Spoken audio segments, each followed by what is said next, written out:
Innal hamdalillah nahmaduhu wa nasta'inuhu wa nastaghfiruh wa na'udzu billahi min shururi anfusina wa min sayyiati a'malina. Man yahdihillahu fala mudhillalah wa may yudlil fala hadiyalah. Asyhadu an la ilaha illallah wahdahu la syarikalah wa asyhadu anna Muhammadan abduhu wa rasuluh. Ya ayyuhalladzina amanu taqullaha haqqa tuqatih wa la tamutunna illa wa antum muslimun. Ya ayyuhan nasu taqu rabbakumul ladzi khalaqakum min nafsin wahidah wa khalaqa minha zawjaha wa batha minhuma rijalan katsiran wa nisaa'a wattaqullaha alladzi tasaaluna bihi wal arham innallaha kana 'alaikum raqibah. Ya ayyuhalladzina amanu taqullaha wa qulu qawlan sadida yuslih lakum a'malakum wa yaghfir lakum dhunubakum wa may yuti'illaha wa rasulahu faqad faza fawzan 'azima.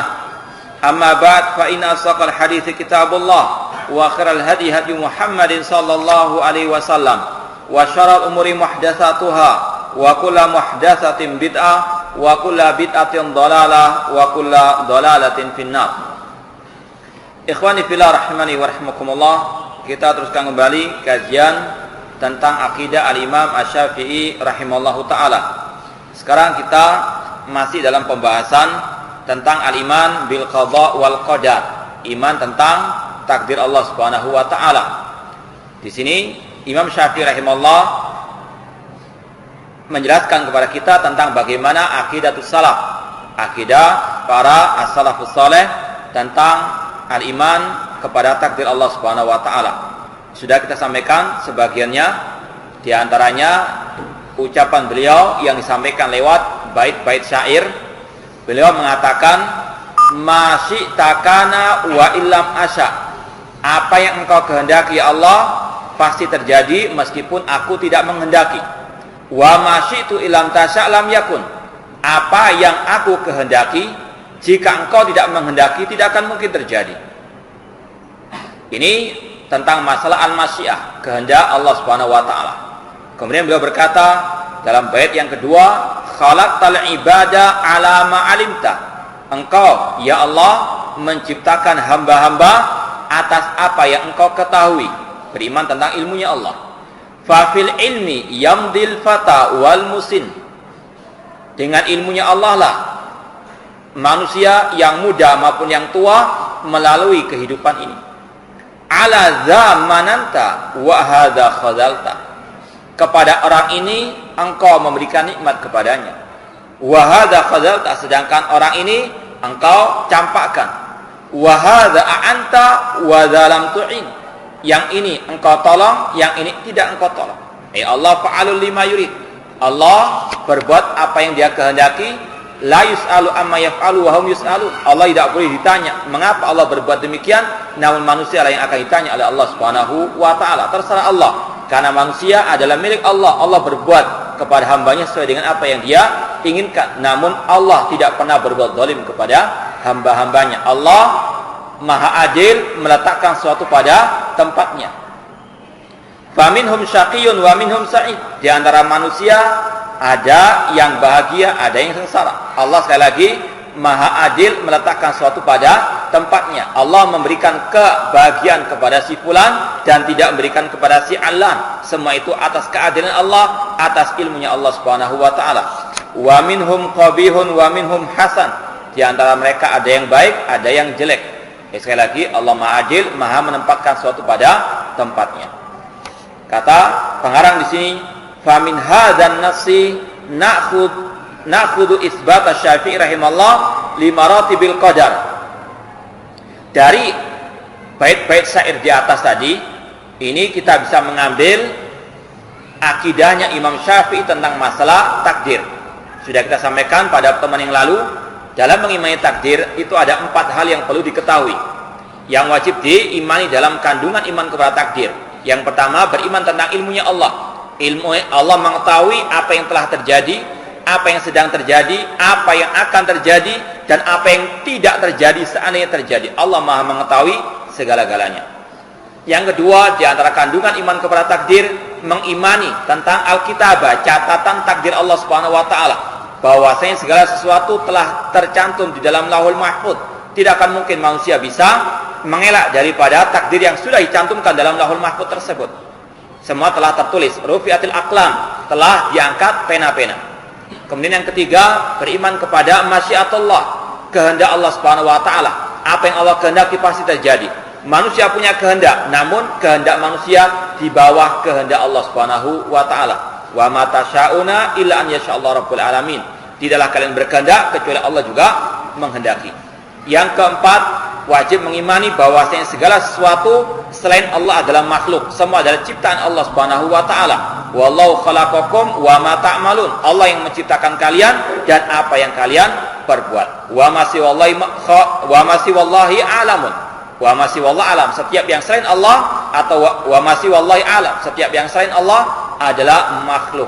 Ini 4 kandungan iman kepada takdir, dan itu tiga-tiganya ada dalam ucapan Imam Syafi'i dalam bait-bait syair beliau tadi. Yang pertama, al-martabatul ula al-ilmu, tentang masalah ilmu. Beliau mengatakan, khalaqtal ibad ala ma'alimta. Engkau ya Allah menciptakan hamba-hambamu sesuai dengan ilmumu. Kemudian manusia berjalan, yang muda maupun yang tua di dalam kehidupan ini dengan ilmu dari Allah Subhanahu wa taala. Artinya Allah telah mengetahui apa yang diperbuat oleh manusia dan apa yang akan diperbuat oleh manusia. Semuanya di bawah ilmunya Allah Subhanahu wa taala. Kemudian al-martabatu tsaniyah, tingkatan yang kedua atau kandungan yang kedua dari iman kepada takdir adalah al-masyiah, kehendak Allah. Dan itu diucapkan Imam Syafi'i dalam bait yang pertama. Beliau mengatakan masyi'takana wa illam asya. Apa yang engkau kehendaki Allah pasti terjadi meskipun aku tidak menghendaki. Wa masyi'tu illam tasya lam yakun. Apa yang aku kehendaki jika engkau tidak menghendaki tidak akan mungkin terjadi. Kemudian al-martabatu tsalitsah, tahapan yang ketiga dalam mengimani takdir kepada Allah adalah al-khalqu, penciptaan. Sebagaimana tadi, khalaqtal ibad, engkau menciptakan hamba-hambamu. Semuanya adalah ciptaan Allah Subhanahu wa taala. Ini tiga kandungan iman kepada takdir yang dibawakan oleh Imam Asy-Syafi'i dalam bait-bait syair beliau. Adapun yang keempat disebutkan dalam ucapan beliau yang lainnya. Kama na'khud minhu itsbatal masyiatal ibad al-khassa bihim wa khalqillahi tabaraka wa ta'ala li af'ali ibad. Sebagaimana juga kita bisa mengambil masalah penetapan Imam Syafi'i terhadap kehendak hamba yang khusus bagi mereka dan juga penciptaan Allah ya li af'alil ibad, bagi perbuatan hamba-hamba. Artinya Imam Syafi'i menetapkan hamba itu punya kehendak. Wa masyi'tu, dan apa yang aku kehendaki. Manusia punya kehendak. Bukan seperti keyakinan sebagian kelompok yang sesat mengatakan hamba itu seperti bulu yang terbakar oleh angin, tidak punya kehendak. Ini adalah ucapan yang batil. Allah menetapkan hamba punya kehendak. Cuma kehendak hamba di bawah kehendak Allah Subhanahu wa taala. Dan Imam Syafi'i menetapkan tadi bahwasanya makhluk itu tidak menciptakan perbuatannya sendiri, namun Allah lah yang menciptakan mereka. Amal martabatur rabi'ah wahiyal kitabah, yang tadi disebutkan ada 3 kandungan iman kepada takdir, kurang 1, yaitu masalah al-kitabah, catatan takdir. Namun ini bisa diambil dari ucapan beliau yang lainnya, dari bait-bait syair beliau yang lainnya. Wahiyal kitabah fil lauhil mahfuz, yaitu pencatatan takdir manusia atau semua makhluk hidup di dalam lauhul mahfuz. Kata pengarang di sini, fasma ilaihi wa huwa yunshidu. Dengarkan ucapan Imam Syafi'i rahimahullah, beliau menyenandungkan bait-bait syair beliau. Syair-syairnya Imam Syafi'i rahimahullah mengandung banyak ilmu dan mengandung banyak al-durus al-muhimmah, pelajaran yang berharga. Kata beliau, alhammu fadlun wal qada'u ghalibun. Keinginan manusia itu tercapai itu sebagai karunia dari Allah Subhanahu wa taala. Wal qada'u ghalibun, dan takdir Allah lah yang menguasai seluruh perbuatan hamba. Artinya sekali lagi, manusia di bawah kehendak Allah Subhanahu wa taala. Innama amruhu idza arada syai'an an yaqula lahu kun fayakun. Sesungguhnya perkaranya Allah, apabila dia menghendaki suatu terjadi, maka dia hanya cukup mengatakan terjadilah, akan terjadi. Apa yang Allah kehendaki pasti terjadi. Wa kainu ma khutta fil lauhi, dan semua yang terjadi itu telah tercantum di dalam al-lauh, yaitu lauhul al-mahfuz.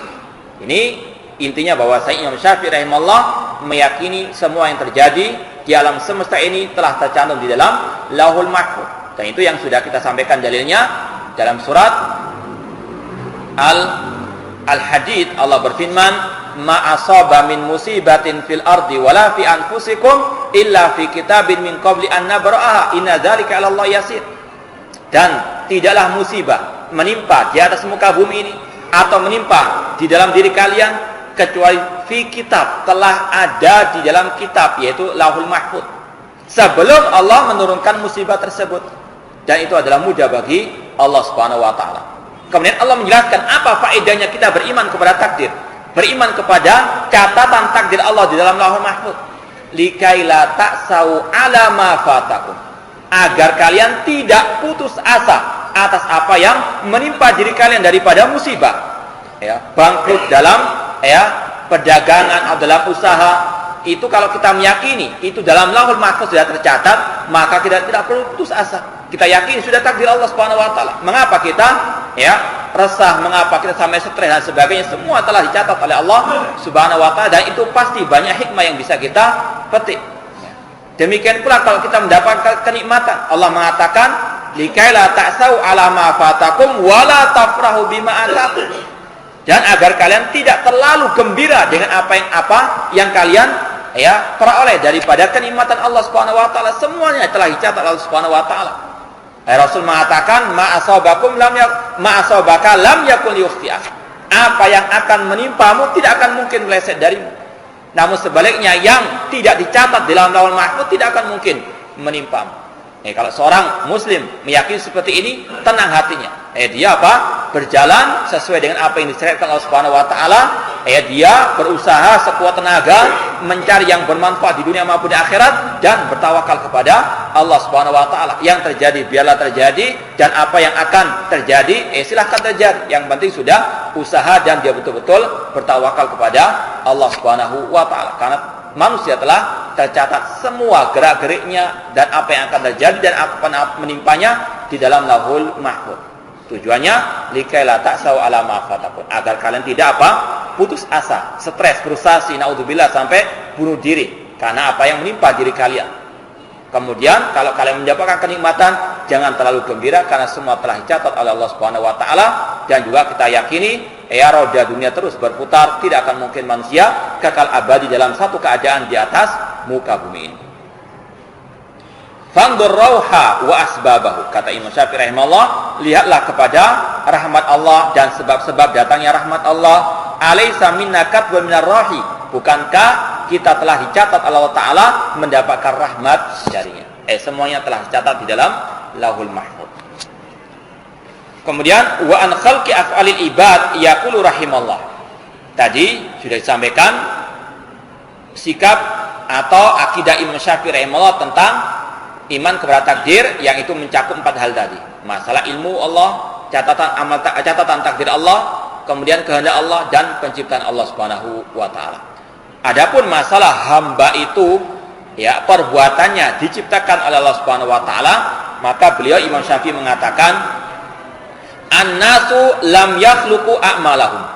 Manusia mereka tidak menciptakan perbuatan mereka.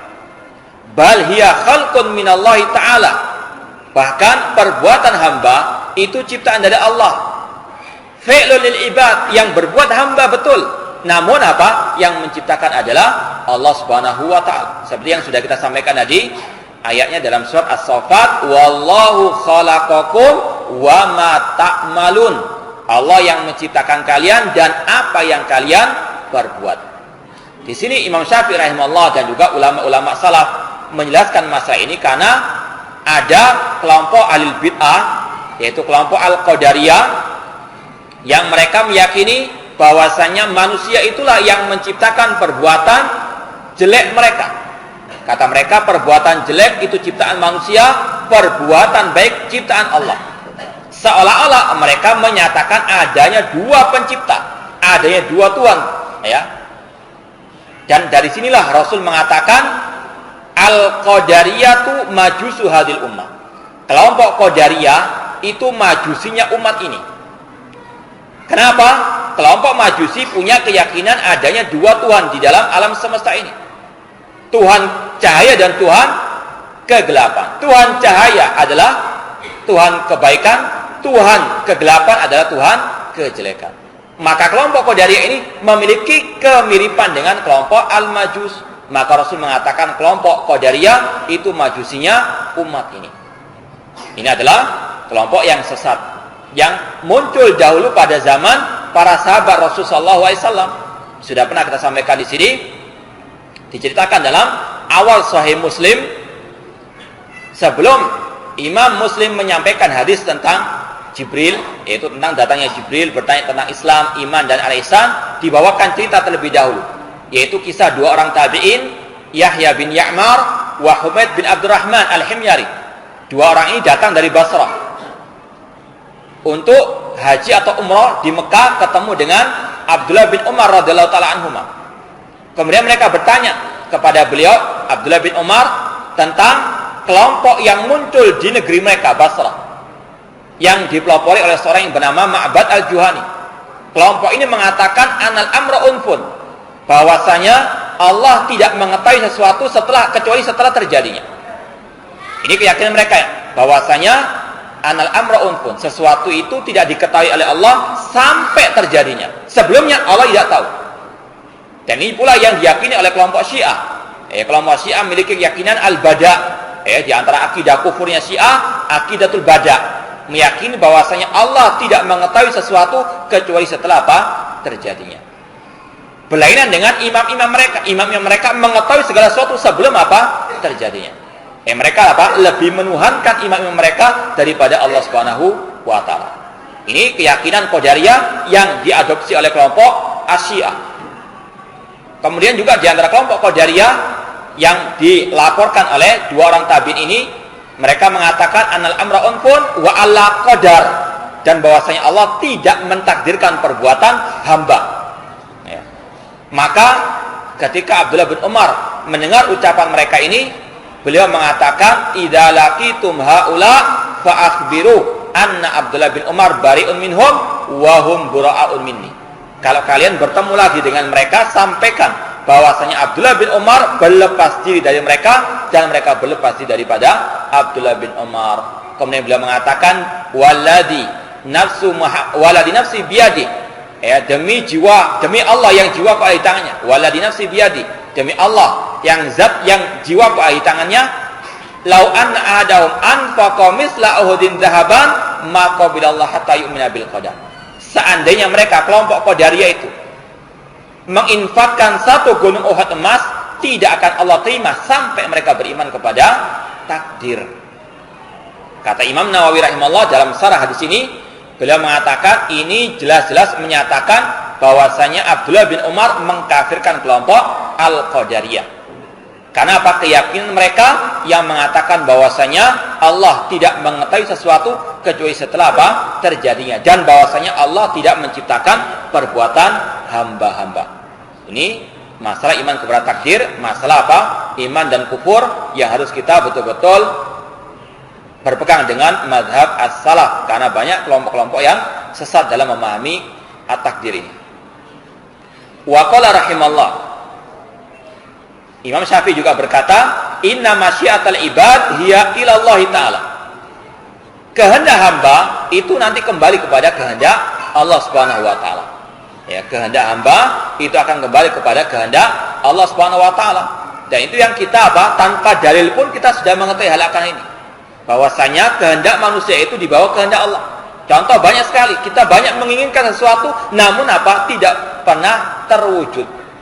Karena apa? Karena kehendak manusia di bawah kehendak Allah Subhanahu wa taala. Tidak semua yang diinginkan oleh manusia itu tergapai. Karena apa? Manusia kehendaknya di bawah kehendak Allah Subhanahu wa taala. Cuma ini disampaikan untuk membantah kelompok-kelompok sesat tadi.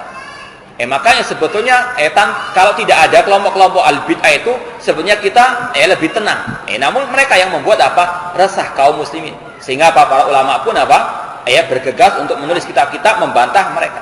Seandainya mereka tidak membuat kerusuhan, keributan di tengah-tengah akidah kaum muslimin, tidak perlu untuk kita pelajari hal seperti yang sudah maklum, sudah diketahui bahwasanya kehendak manusia itu di bawah kehendak Allah Subhanahu wa taala, dan juga permasalahan-permasalahan yang lainnya. Namun ini juga diantara apa? Iman kepada takdir. Bahwasanya ketika Allah menciptakan al-bidah, itu juga ada hikmahnya. Apa? Agar kita rajin belajar. Ya.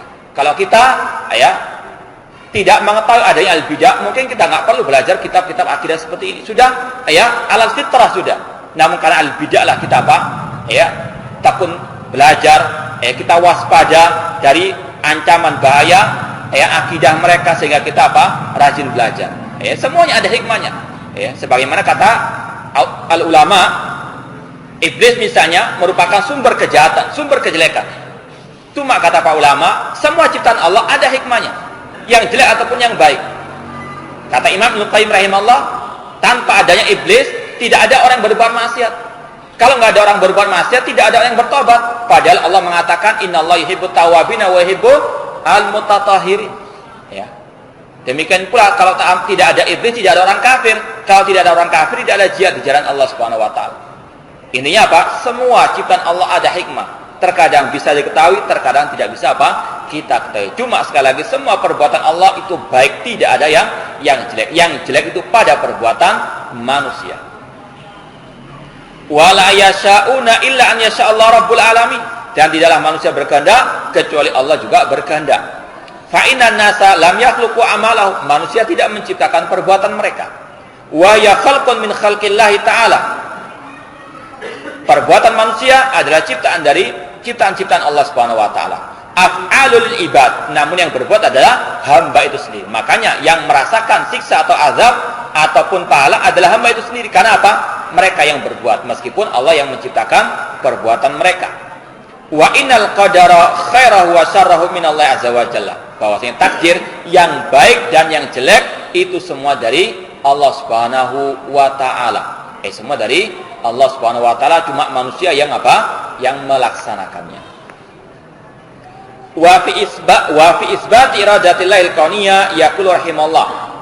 Adapun penetapan masalah kehendak Allah yang kauniyah, Imam Syafi'i berkata, qadarullahi waqi'un yaqdi wurudahu.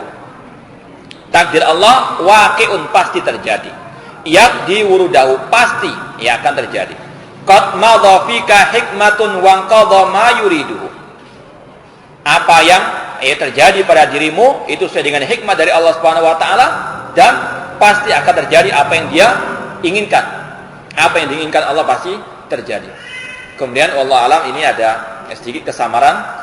Fa uraddu ma yakunu iyyakun ma turiduhu. Ini seperti tadi mungkin bahwasanya apa yang Allah inginkan pasti terjadi meskipun engkau tidak menghendaki. Meskipun engkau tidak menghendaki. Misalnya kita nggak menghendaki sakit, namun kalau Allah menghendaki kita sakit pasti akan terjadi. Semua terjadi atas kehendak dan keinginan Allah. Allah fa'alun lima yurid, berbuat sesuai dengan apa yang Dia inginkan, yang Dia kehendaki. Wa qala al-Imam Syafi'i fi muqaddimati risalah.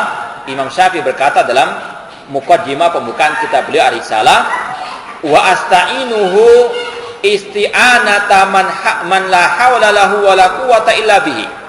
Aku memohon pertolongan kepada Allah, yaitu memohon pertolongan sebagai manusia yang tidak punya kekuatan dan daya upaya kecuali dengan pertolongan dari Allah Subhanahu wa taala.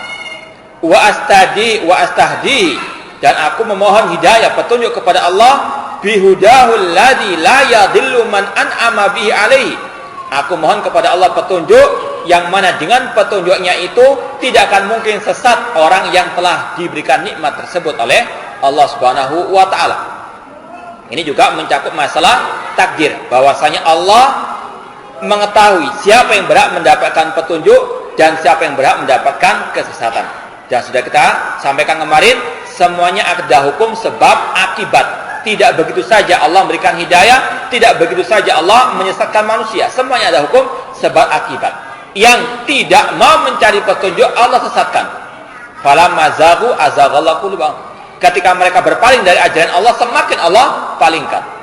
Namun sebaliknya, alladzina jahadu fina lanahdiyannahum subulana, yang betul-betul bersungguh-sungguh mencari jalan kami, akan kami tunjukkan jalan-jalan kami.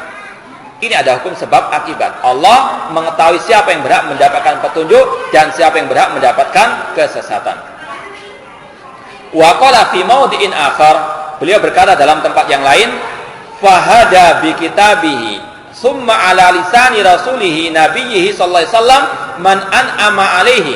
Allah memberikan hidayah lewat Al-Qur'an dan lewat lisannya Rasulullah SAW, lewat hadisnya beliau, barang siapa yang Allah beri nikmat kepadanya. Ini terserah Allah. Yang Allah kehendaki Allah berikan petunjuk. Cuma sekali lagi ada hukum sebab akibat. Qala al-Baihaqi rahimallahu taala, berkata Imam Baihaqi, yakni ketika mensarah ucapan Imam Syafi'i di atas, yakni man an'ama alaihi bis-sa'ada wa taufiqi lit-ta'ah duna man harramaha. Artinya Allah Subhanahu wa taala akan berikan petunjuk kepada orang-orang yang telah Allah tentukan kebahagiaannya dengan Allah memberikan taufik untuk berbuat taat kepada Allah. Bukan orang-orang yang Allah haramkan taufik tersebut. Sekali lagi, Allah Maha Adil, Allah menempatkan sesuatu pada tempatnya. Tidak mungkin Allah menyesatkan orang-orang yang betul-betul ikhlas dalam mencari ilmu agama, yang betul-betul ingin untuk mencari kebenaran. Karena Allah telah berjanji, dan Allah la yukhliful mi'ad, tidak akan mungkin mengingkari janjinya. Kalau ada orang yang mungkin kelihatannya rajin belajar, kemudian sesat dan seterusnya, mungkin ada kesalahan dalam niatnya. Sebagaimana Nabi mengatakan, inna hadakum la ya'malu bi amali ahlil jannah fi ma yabdulun nas hatta ma yakuna bainahu wa baina illa dira fa yasbiqu alil kitab fa ya'malu bi amali ahlin nar fa yadkhulaha.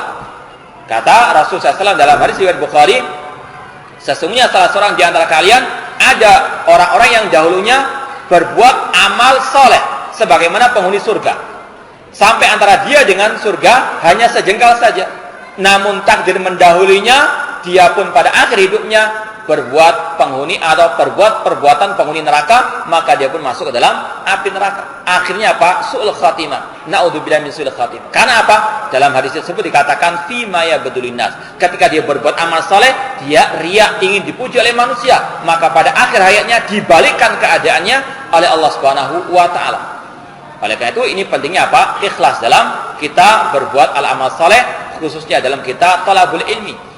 Kelihatannya orang itu rajin mencari kebenaran, cuma karena niatnya yang salah, entah karena untuk mendapatkan kemaslahatan dunia, kedudukan atau yang lainnya, maka pada akhir hayatnya dibalikkan keadaannya oleh Allah Subhanahu wa taala agar manusia tahu orang ini tidak baik pada akhir kehidupannya. Di antara sebab utamanya niatnya yang salah.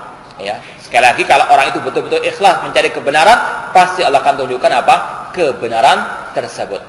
Selama dia apa? Betul-betul berusaha. Innamal ilmu bitta'allum, sesungguhnya ilmu itu dengan belajar, artinya bersungguh-sungguh. Orang mau mencari kebenaran harus bersungguh-sungguh. Kalau tidak, seperti sebagaimana tadi, fala mazahu azaghallahu qulubahum.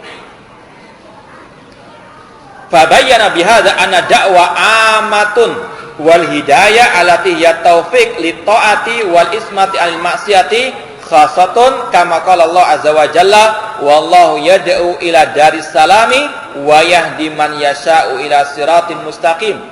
Di dalam hal ini Imam Syafi'i rahimahullah menjelaskan bahwasanya seruan Allah itu mencakup seluruh umat manusia. Allah menyuruh manusia semuanya untuk bertauhid kepadanya, untuk taat kepadanya.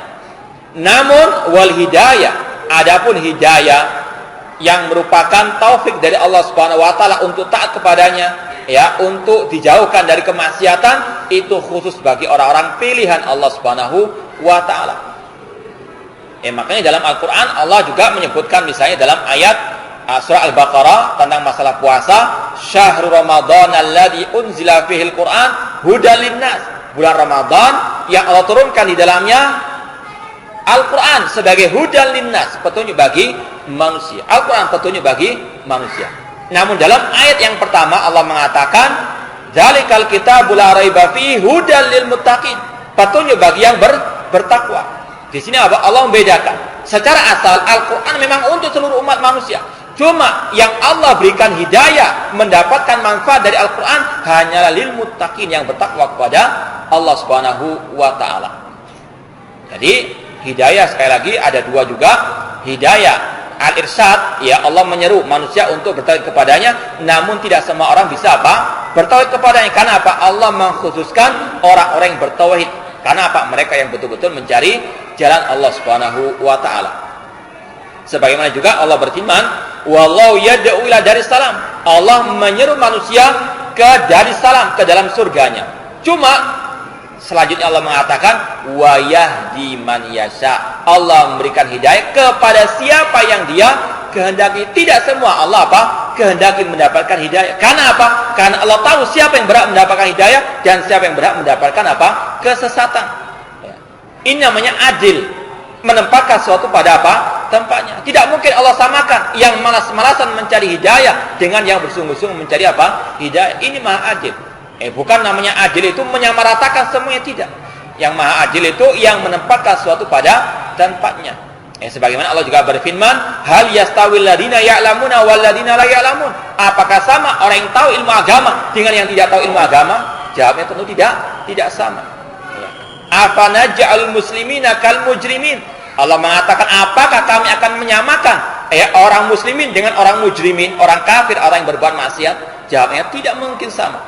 Ini maknanya apa? Allah menempatkan sesuatu pada tempatnya. Ini keadilan Allah Subhanahu wa taala.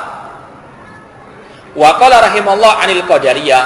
Imam Syafi'i rahimahullah berkata tentang kelompok al-qadariyah.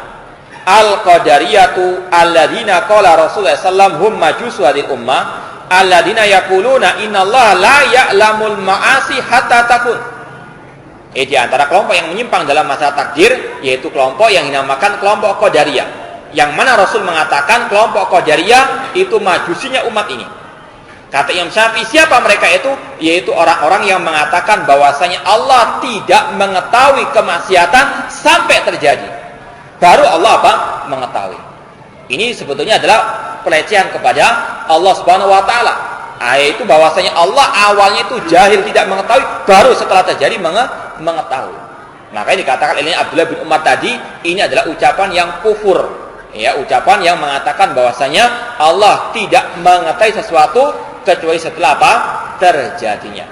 Dan ini yang sekali lagi sudah kita sampaikan tadi, ini juga diadopsi oleh kelompok Asy-Syiah yang mereka memiliki keyakinan namanya aqidatul bada', keyakinan bahwasanya Allah tidak mengetahui sesuatu kecuali setelah terjadinya. Ini adalah kelompok Al-Qadariyah. Wa qala Al-Muzani, Imam Al-Muzani ini adalah murid seniornya Imam Syafi'i. Beliau mengatakan sami'tu Syafi'iyya yaqul, aku mendengar Imam Syafi'i berkata, tadri manil qadari? Imam Syafi'i bertanya, apakah engkau tahu siapa kelompok Qadari? Al-Qadari, kemudian Imam Syafi'i menjawab dari soal tadi, Al-Qadari alladhi yaqulu innallaha azza wa jalla lam yakhluqis syarra hatta yu'mal bihi. Kelompok Qadari atau orang yang mengikuti kelompok Qadariyah, yaitu orang-orang yang mengatakan bahwasanya Allah tidak menciptakan kejelekan sampai diperbuat. Artinya apa? Sebelum itu Allah tidak mengetahui dan perbuatan jelek itu bukan ciptaan dari Allah Subhanahu wa taala. Wa qala rahimallah fi bayan anna iradatal abdi wa masyiatau tahta iradatillah wa masyiatih. Imam Syafi'i rahimahullah juga menjelaskan dalam tempat yang lain bahwasanya kehendak hamba dan keinginan hamba itu di bawah kehendak Allah dan keinginannya. Imam Syafi'i berkata, wa qaulul muadzin hayyalas shalah hayyalal falah du'aun minhu ila shalah. Ucapan al muadzin hayyalas shalah hayyalal falah, mari kita salat, mari kita menuju kepada kebahagiaan, ini adalah seruan dari muadzin untuk orang itu melaksanakan salat. Summa du'aun minhu yu'alimu fihi an da'au ila shalah du'aun ilal falah.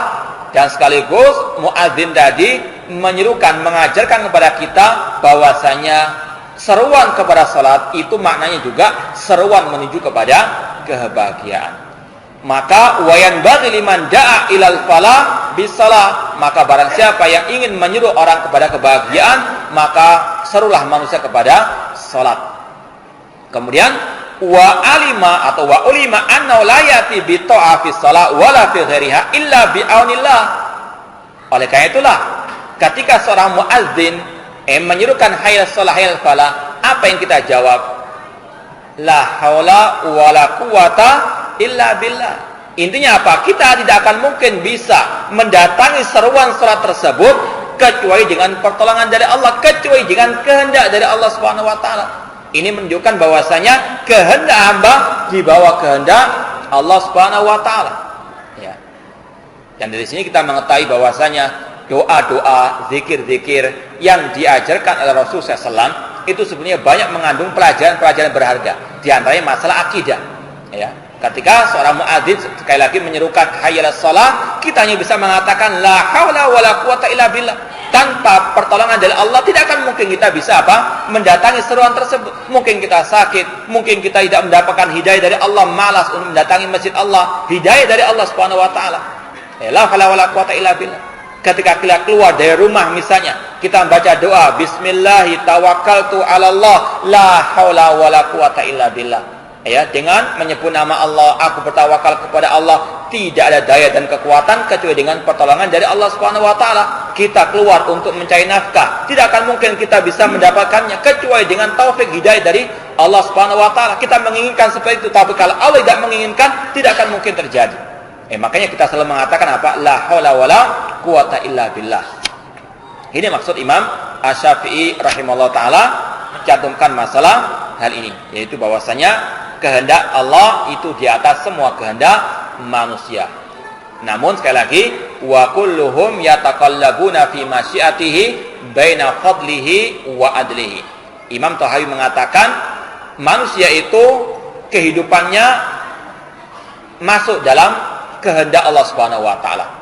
Yang mana kehendak Allah berkisar antara dua hal, keutamaan dari Allah dan keadilan dari Allah Subhanahu wa taala. Yang mendapatkan kebahagiaan, kenikmatan itu keutamaan anugerah dari Allah Subhanahu wa taala. Yang mendapatkan kesengsaraan atau siksa ataupun musibah di dunia ini merupakan keadilan dari Allah Subhanahu wa taala. Yang mana intinya Allah tidak pernah berbuat zalim kepada hamba-hambanya. Maka jangan kita suudzon kepada Allah Subhanahu wa taala. Kalau kita mendapatkan musibah, meskipun kita sudah banyak beribadah kepada Allah, rajin belajar ilmu agama, cuma jangan suudzon kepada Allah. Jangan mengatakan mengapa saya sudah sholat tahajud, sudah semua amal ibadah kita lakukan, cuma mengapa kok musibah ini tidak berhenti-henti menimpaku misalnya. Jangan suudzon kepada Allah. Maka harus husnudzon kepada Allah, yakini semua ada hikmahnya dan Allah pasti memiliki hikmah di balik semua musibah-musibah tersebut. Yang harus kita betul-betul husnudzon kepada Allah Subhanahu wa taala.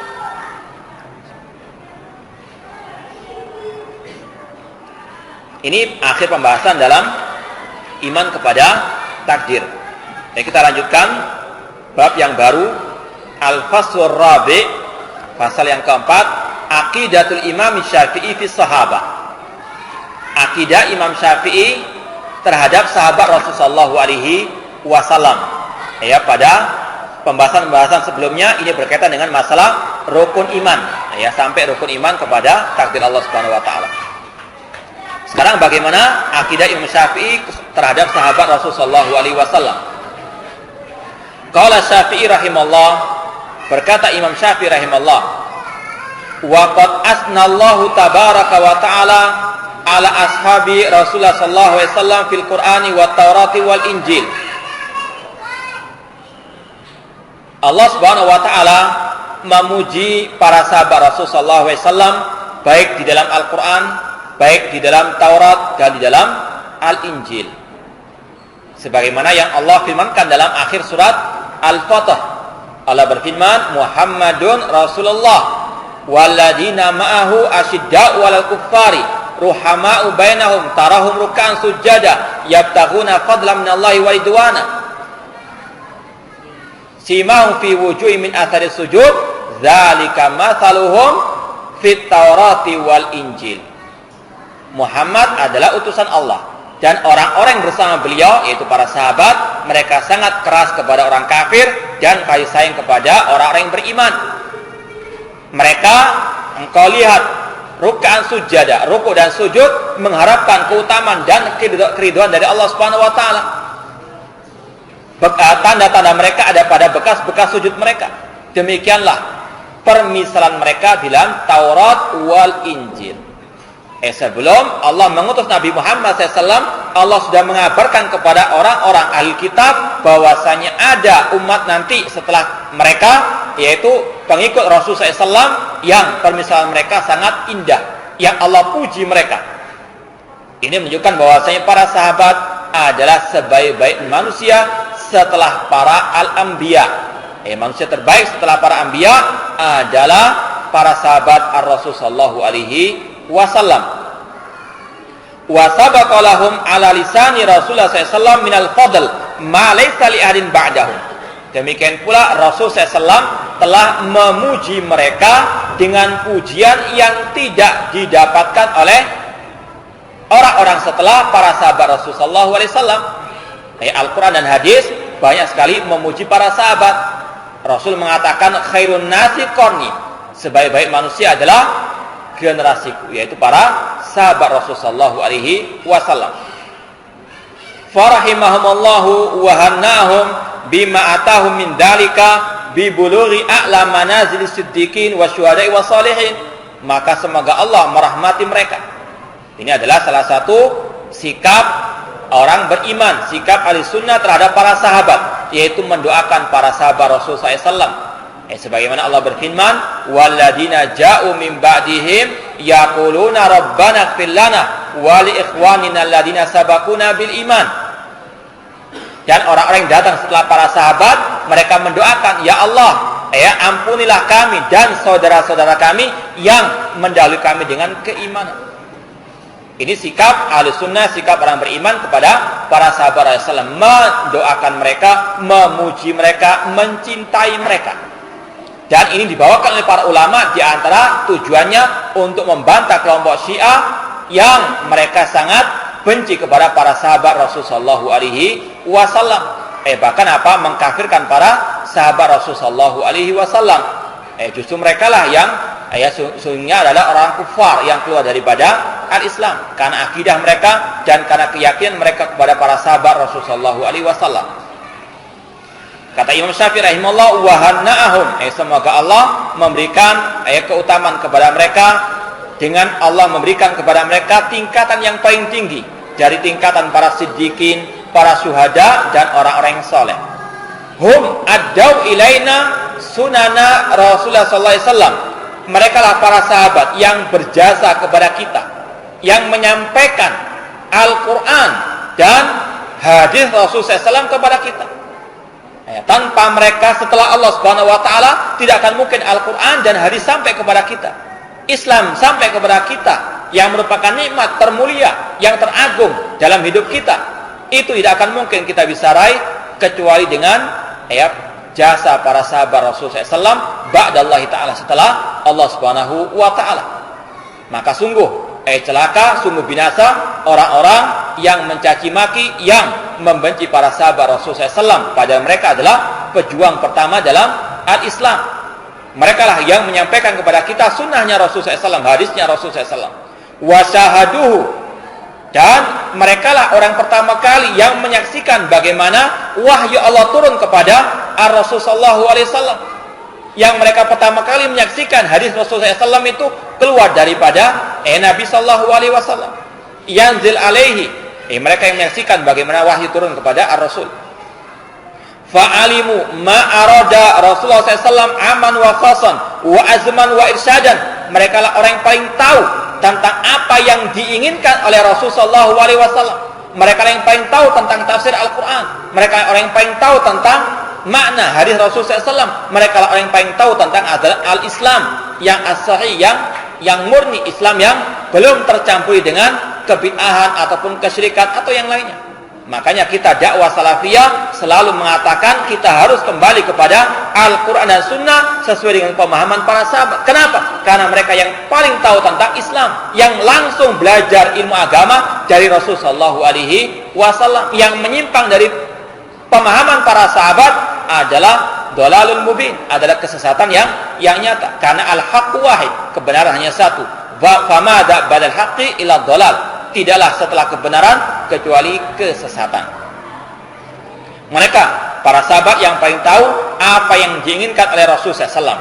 baik yang berkaitan dengan nas-nas yang umum atau yang khusus, baik berkaitan dengan perintah, kewajiban ataupun yang dianjurkan oleh Rasulullah SAW. Wa arafu min sunnatihi ma'arafna wa jahilna. Mereka mengetahui apa yang kita ketahui dan yang tidak kita ketahui. Artinya apa? Ilmu mereka lebih luas dibandingkan kita, para sahabat Rasulullah SAW. Wa hum fawqana fi kulli ilmin. Mereka para sahabat adalah orang-orang yang di atas kita dalam masalah ilmu, ya. Wa ijtihad, dalam masalah bersungguh-sungguh dalam beribadah, dalam berdakwah, dalam berjihad di jalan Allah Subhanahu wa taala. Mereka adalah qudwatuna, mereka adalah suri teladan kita setelah Rasul sallallahu alaihi wasallam. Wa wara, dalam masalah kewaraan, wa aqlin, dalam masalah akal, ya. Mereka yang paling pandai. Maka jangan mengarang-arang agama, atau jangan mengarang-arang ajaran yang baru. Mereka lebih mendahului kita. Seandainya seperti misalnya Maulid Nabi itu baik, para sahabat yang paling pertama kali melakukannya. Namun jika mereka tidak melakukannya, maka ini adalah suatu kesesatan. Jangan kira kita lebih baik daripada para sahabat. Mereka yang paling baik karena mereka mendapatkan pujian dari Allah, mendapatkan pujian dari Rasulullah SAW. Makanya Hudzaifah bin Yaman mengatakan, kullu ibadatin lam yata'abbad ashabu Rasulullah fala tata'abbaduha. Setiap ibadah yang tidak pernah dilakukan oleh para sahabat, jangan kalian melaksanakannya. Karena sahabat lebih di atas kita dalam segala hal, dalam ilmu, dalam amal perbuatan. Mereka yang lebih bersungguh-sungguh dibandingkan kita. Jangan kira kita lebih dibandingkan mereka. Tidak sama sekali. Kita di bawah mereka jauh sama sekali. Dalam ilmu, dalam masalah amal ibadah, wawara. Demikian juga dalam masalah dalam masalah akal. Kalau para sahabat menerima apa adanya, jangan kalian menentang dengan akal. Akal kalian itu lebih dangkal, sangat jauh dibandingkan akalnya para sahabat. Mereka orang yang paling berakal dibandingkan kita. Jangan kita menentang agama dengan akal kita. Akal kita sangat sempit, apalagi dibandingkan dengan akalnya para sahabat Rasulullah SAW. Mereka yang menguasai dunia. Kita belum apa-apa, ya. Mereka telah menguasai dunia dengan dengan iman mereka dan dengan takwa mereka kepada Allah Subhanahu wa taala. Jangan agama dengan diakal-akali. Mereka adalah orang yang paling berakal dibandingkan kita. Ini kata Imam Syafi'i rahimahullah, wa hum fawqana fi kulli ilmin. Mereka di atas kita dalam masalah ilmu, wa ijtihad, dalam masalah kesungguhan ibadah, dakwah maupun jihad, wa wara, dalam kewaraan mereka, ketakwaan mereka, wa aqin, dalam masalah akal, wa amrin istadraka bihi ilmun wa sumbita bihi. Demikian pula dalam masalah hukum-hukum agama Allah Subhanahu wa taala. Wa ara'uhum lana ahmadu wa aula bina min ra'ina indana li anfusina. Pendapat mereka, pemikiran mereka itu lebih terpuji, lebih mulia, lebih utama dibandingkan dengan pemikiran kita. Kalau kita sekarang mengandalkan pemikiran dan seterusnya, untuk meraih kejayaan Islam, kita lihat para sahabat lebih berakal dibandingkan kita. Mereka yang pernah menguasai dunia, mereka yang bisa menaklukkan dua negara dikuasa. Dengan Dengan ketundukan mereka kepada Allah dan Rasulnya Sallallahu Alaihi Wasallam, bukan dengan menuhankan akal. Seperti yang dilakukan oleh sebagian kaum muslimin sekarang. Na'udzubillahi min dzalik. Wallahu ta'ala wa akhu da'wana alhamdulillahirabbil alamin. Wassalamualaikum warahmatullahi wabarakatuh.